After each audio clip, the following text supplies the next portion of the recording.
So this time we're in front of Sutter's Fort. California is one of California's state historical park, and it's been 1839 to 1850. Whoa! Freaking Jesus Christ, perv kitty. Never knew there's a cannon involved. Well, it is a fort. Looks like this is gonna be a fun day.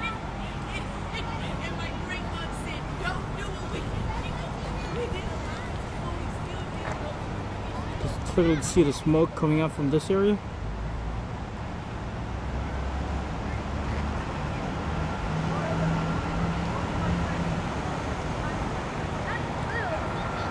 Still in Sacramento, checking out the fort since I haven't seen the fort they have.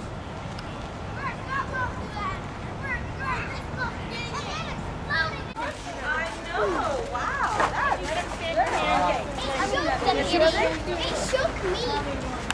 So all the people from, okay, wait a minute. Wait. Andrew and Charlie, you want to take a picture here? No, that one. The one that says, yeah, the one that says Sutter. Go over here, not here. Okay. Stand up against the wall. Against the wall, go, run. This reminds me of, what do you call this? Old Town San Diego?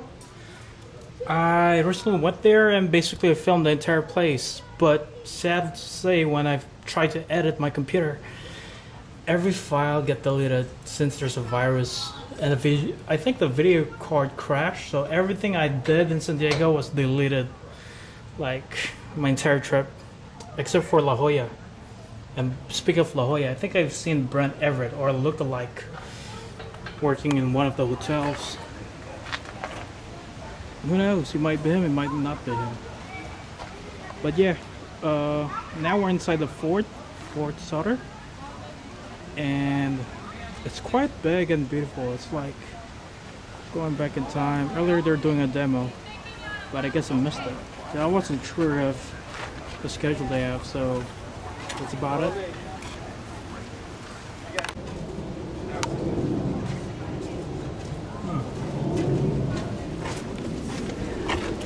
Excuse me.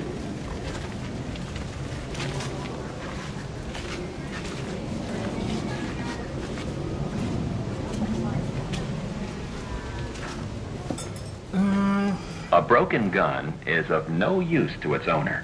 Whether the gun belonged to the individual settler or was part of Sutter's arsenal, a skilled craftsman was needed to repair or replace broken parts. This was also the period when the technology of firearms was changing. The flintlock was being replaced by the cap-lock firing system. A man did not have to worry about keeping the powder in the ignition system dry when using percussion caps, so his musket was more reliable in an emergency. Rather than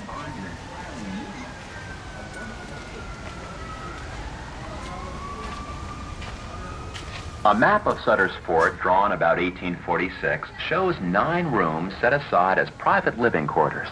Throughout the history of the establishment, Sutter recruited and housed his workers.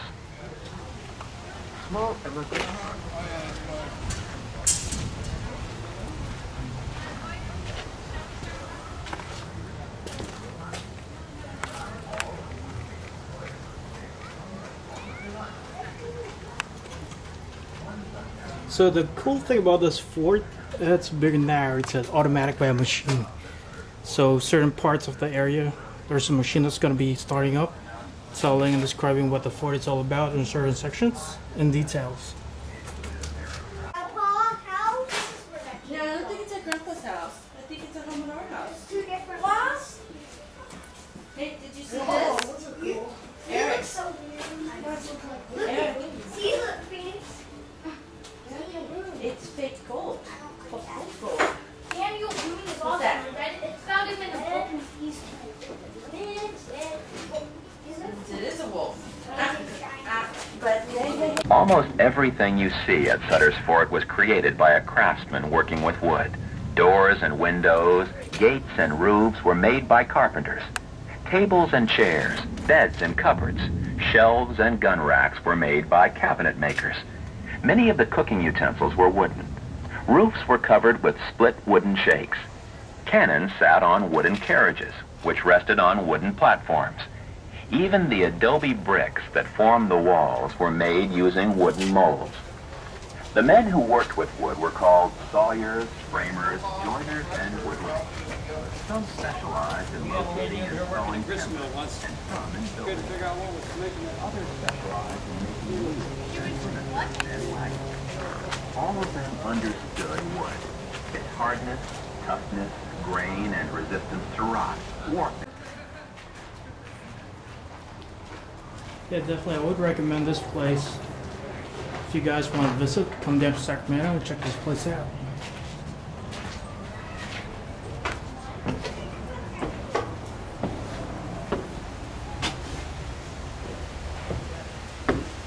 As a boy in Switzerland, Sutter grew up in the aftermath of a great war.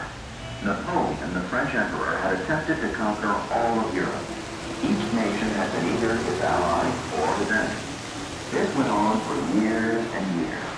Not far from where young Sutter lived was the headquarters of the Russian, Austrian, and Prussian armies. Troops had been quartered in Sutter's hometown. By the time Sutter was young, the Napoleonic Wars were over, and with France defeated, Europe was at peace again. Nevertheless, Sutter volunteered. Now the thing is, Sacramento, not a lot of people know, there's a large Russian community in this area. I've double checked. So Oleg, if you're watching this, you'll enjoy this area.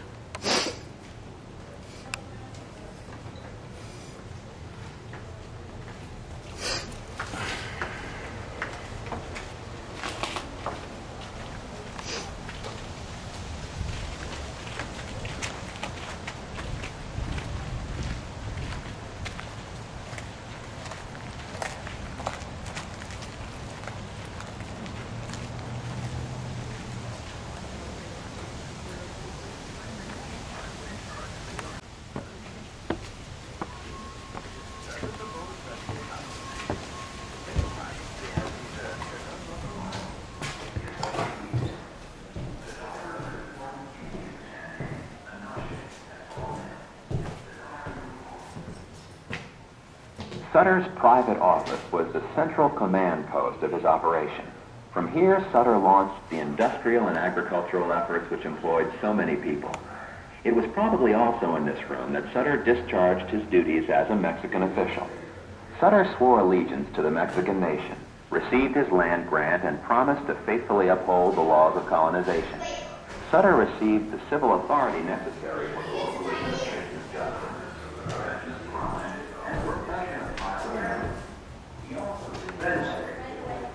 Dr. Bates went to see who is getting better. Asher himself came to the court to get flour. Saturday, December 25th, 1847. Wow, is that bedroom?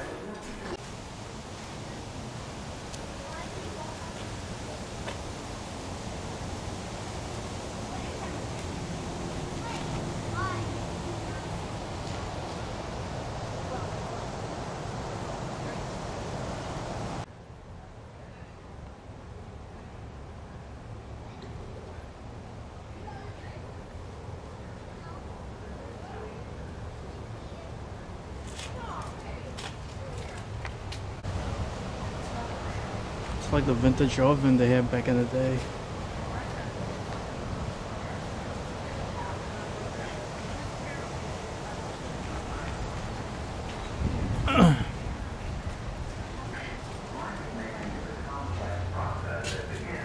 Bread is the staff of life. If you can produce and store bread, you will never go hungry. This bakery room, the storage room to the left, and the outdoor bake oven behind you represent Sutter's ability to feed not only his employees, but those who sought refuge at the fort as well. From the Russians, promising to pay in the wheat he knew he could grow to windows. Sutter took great care in raising his wheat crop, and was very proud that such jobs as carting, spinning, dyeing, and sorting could take place out of doors. Work days ended at night.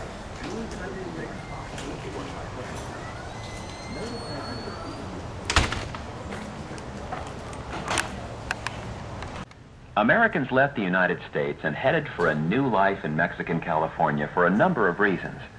One thing that inspired them was a report written by Captain John C. Fremont about California after his first visit in 1844.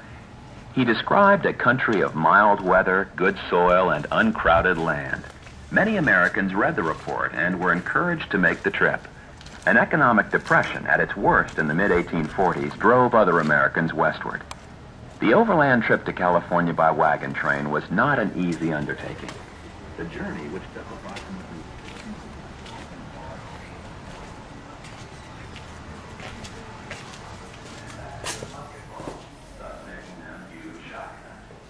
Carronades would be aimed along the fort walls to sweep down potential attackers and their ladders. The cannon in the center... I wonder if this place is haunted. can be used to stop potential attackers on their approach to a fort. As the cannons above are the symbols of Sutter's military power, so this jail is a symbol of his civil power. So this one is the jail area. Sutter was made the Creepy. justice of the peace for the Sacramento district of Upper California and charged with enforcing the laws of colonization and, quote, reducing to civilization the natives of these frontiers, end quote.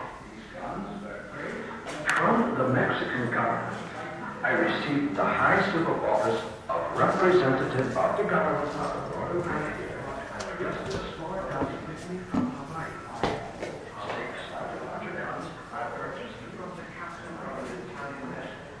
He brought them for me from South America. They have been used in the South American wars.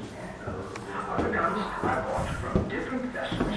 Out among them were 2 brass pieces which bore the emblem of the arms of Spain. While I erected and armed the fort for protection against the Indians, the Mexicans became very jealous, seeing these fortifications 12 cannons on the mounted field piece. All 3 cannon weighed about 800.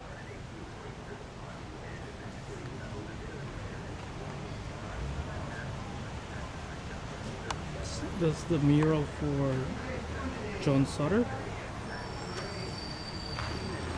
And now I'm already done with the fort, just finishing a few more rooms. My manufactories increased. Good mechanics were plenty. I had coopers, carpenters, millwrights, gunsmiths, blacksmiths, and even a German wagon maker. My manufacturing businesses were progressing from year to year, and more notice was being taken of my establishment. Distinguished travelers such as... Whew. He requested me to Sutter's ask fort today. Marshal took a rag from his pocket, showing me the yellow metal which consisted of small pieces and feathers. After having proved the metal with aquafortis, which I found in my apothecary shop, and having read the long article gold in the Encyclopedia Americana, I declared this to be gold of the first quality. Andrew.